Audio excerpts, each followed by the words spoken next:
बाद नमाज जुमा पहले दरगाह शरीफ के अंदर वाले हजरात को बाहर निकाला जाएगा।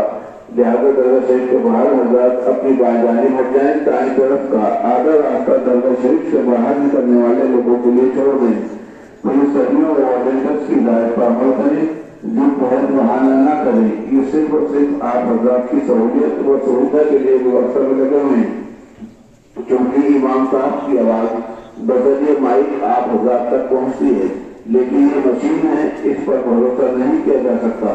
इसलिए जो साहब बादशाह हो और बा आवाज बुलंद सही तकबीर कर सकते हो, वो तब जामा मस्जिद शाहजहानी की तरफ से तकबीर की आवाज पूरी तरह सुने तब तकबीर करें, क्योंकि इमाम साहब की आवाज बदलिए माइक आप हजरात तक पहुंचती है, लेकिन ये मशीन है, इस पर भरोसा नहीं किया जा सकता है। इसलिए जो साहब बादशाह हो वो बा आवाज बुलंद सही तकबीर कर सकते हो,